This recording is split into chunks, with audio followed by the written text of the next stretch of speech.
Hi everyone, this is Ashley with CT Unit Digitals. I'm going to do a tutorial to show you how to use my new painted pathway backdrops in Photoshop. I already have open the image that I want to use. For these digital backdrops, I like to use them best on brighter backgrounds because I like to use them on multiply blending mode. You can use them on different backdrops and blending modes as well. This is just my preferred way to do it.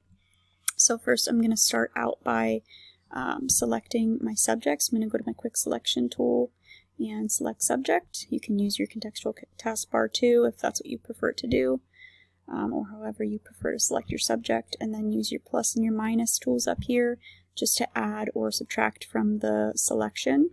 But once it looks good, go ahead and duplicate that layer and then add a layer mask. And then I'm going to click back down here on my background layer and go up to File and Place Embedded.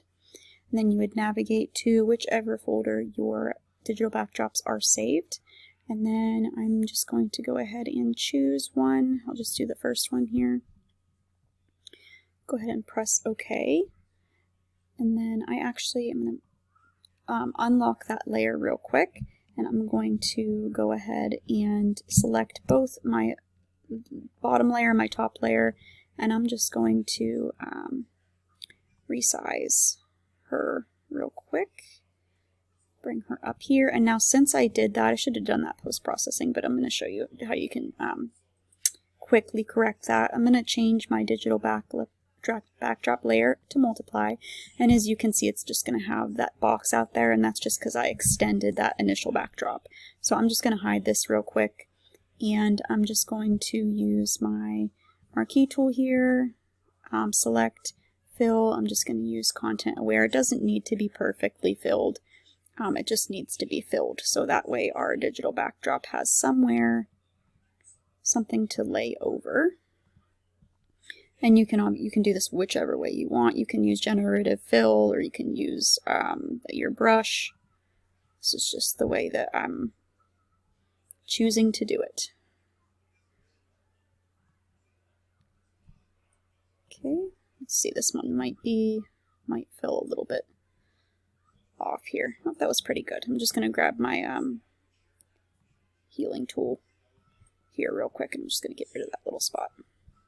Okay, and then if I make this visible again, as you can see, it took away that box. Okay, so now the first thing I'm going to do is I want to create a floor here, because this is just one solid backdrop, and you can hide that to see where the crease would be if there isn't one.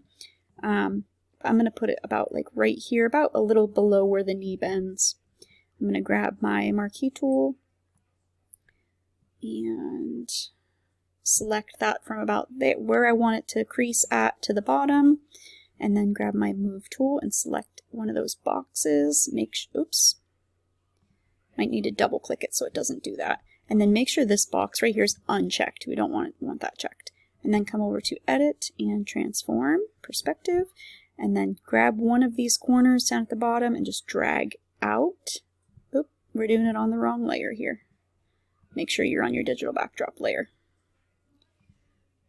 And right-click and rasterize layer. You won't have to do that if you copy and paste, but if it is a smart object, if you place embedded and it was smart object, you just have to do that first. And then Edit, Transform, Perspective. Sorry, I should have done that first. And then drag out, and it will create that floor just like it's a hanging backdrop in Studio. Okay, and then we zoom in a little bit. I want to add some blur to it because we don't want it to be sharper than our subject. So I'm going to go up to Filter, Blur, Gaussian Blur. I'm not going to add a lot, just 3.9 is good. I would do anywhere from maybe 3 to 4. Press OK, zoom out, and now she's a lot brighter than the backdrop, so I'm just going to add a curves layer to the subject layer. So I'm going to create a clipping mask right here so that it just applies to her in the backdrop and not the digital backdrop. I'm going to bring down that just a little bit, and then I'm going to also add a curves layer above the digital backdrop and clip it to that, and then I'm going to bring that up a little bit. Okay, and now if we click on our mask right here and zoom in, we can clean up the edges And for that, you just want to use your black and white, so a soft brush at 100% opacity, small, and just go around the edges and make sure that you have all of your areas painted in well.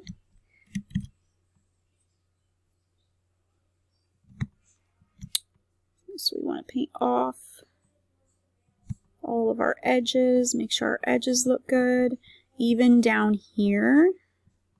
Okay, we want to make sure that's all painted in before I'm going to go back and I'm going to paint it off at a low opacity, but we want to paint it on first just so we get that nice edge around there. You can press X on your keyboard to switch between your black and white brush to brush on and brush off. There's some floor here that I'm gonna brush in. I think there was some back here maybe too, but it's not as noticeable. Okay, all right, that looks, brush it in right here.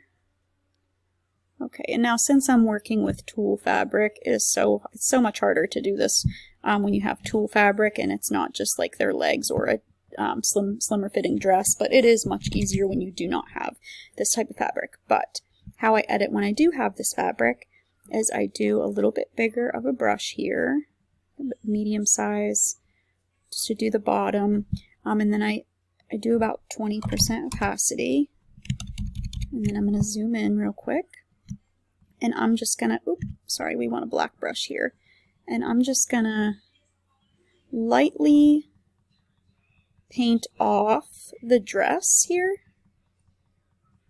just on the edges, so we can somewhat see that backdrop through the dress, so it looks realistic, because this tulle would be a little bit, you would be able to see that backdrop through it, and just little by little until it looks realistic, like they are standing on it. I do a little bit, if there's arm puffs, I do it to the arm a little bit as well, just to blend that.